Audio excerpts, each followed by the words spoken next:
Yo, what's up guys? Welcome back to a new video. This video makes last video make no sense for the most part. Last video I gave a basic summary about how we got the car, and then I talked about how I lost all the SD footage. Since then I actually found the SD card, so I'm gonna give a quick summary about like all these video clips. Now again, sorry about the format of like this video, but all these clips were filmed like months ago, like 3 months ago. But yeah, let's get right into it. We got the 350Z through Copart. For the most part the car looked okay. We ended up winning the bid and we got the car delivered. Funny though, the car was advertised as a non-running car, but after we put a battery, we were surprised to see it ran, but it had rod knock. We quickly then got to work and began diagnosing how bad it really was, starting with taking off the intake manifold and the valve cover. After we saw metal shavings, we yanked it out and began tearing it apart. Then we would soon realize the whole crank looked like this, so we went to our nearest machine shop and see if we could get the crank fixed, but they provided another one to us, which was really rad. After that, I cleaned the block with some brake cleaner and a rag. Then I inserted the new bearings on the block, making sure they all sat flush. Then I continued to add some Lucas lubricant to all the bearings, then spreading it out with my fingers so the whole bearing was lubed. Next up was putting these thrust bearings. They only go in the middle of the block and they have a specific orientation when you're putting them on. And of course we added some lubricant to that as well. Then I did another rundown, making sure every bearing was lubricated before putting on the crank. You also want to make sure you reposition the thrust bearings with a screwdriver or something. Which then I took off all the old spun bearings off the main caps. I cleaned them and I put the new bearings, and of course I lubricated them as well. And you want to make sure they sit properly and flush. And again, you have to add the thrust bearings and lubricant to them as well. This clip actually went out of focus. Then I placed the main crankshaft griddle. I put the bolts in place and added some red Loctite so that the bolts don't back out. The bolts use a special key, and I tightened them using the lowest setting on the gun, going across from each other so that the griddle doesn't bend or break. After a quick Google search, I found the torque specs and the sequences of how you're supposed to torque them on. Next day, I took off the saran wrap that I had put on the previous night. Then I cleaned the cylinder walls with some ATF fluid. Up next was putting the pistons in, which only go on one way, but you also have to put the piston ring gaps opposite from each other to prevent blow-by from happening. Now before we drop the piston in, you have to lubricate the bearing as well. In order to put a piston in, you have to have a piston ring compressor.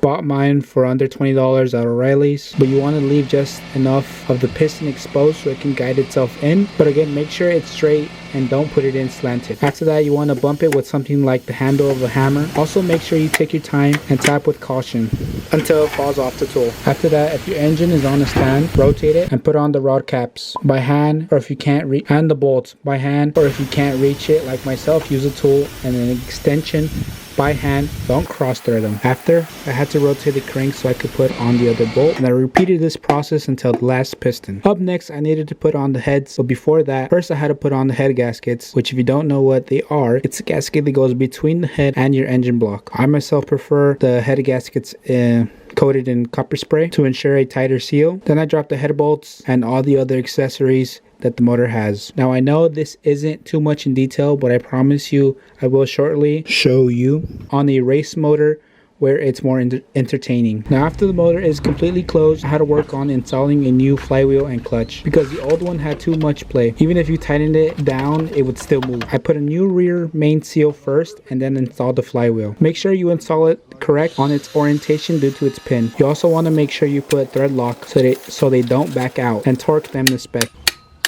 Up next, I had to install a new pilot bearing. I greased it up to make it easier to install. Now the objective is to put it as straight as possible. I used a 3/4 inch extension to help me guide it in using a mallet. You also want to slowly put it in so you don't put it in crooked or damage it. And you want to do this until it's about all the way in or flush. Then I hit the flywheel with some brake cleaner, or you could use acetone. Then I put the clutch tool through the clutch to install it, and you want to make sure it's fitted as straight as possible. Next, I had to install the pressure plate, and I bolted it and I torqued it, and I even made sure I had some thread lock on it as well. After that, I threw the motor back in the car, and then to make a long story short, we put the front end back together, put some gas in the tank, and turned it on for the first time.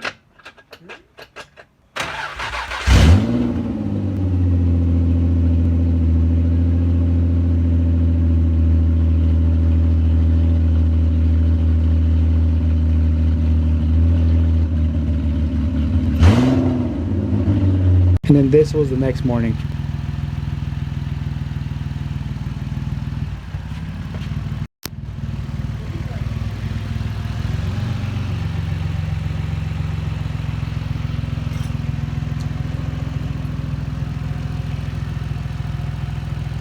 Alright guys, and that's it for today's video. Again, I don't like that type of format. These clips were filmed like months ago, so unfortunately I have to catch up to them because I have a lot of footage like that, and you know, I'm gonna try to kind of get rid of that footage within the next couple of weeks, and then hopefully get closer to just, you know, talking like this in first person or second person through the camera. But yeah, but that's it for today's video. I'll just see you guys on the next one. Peace.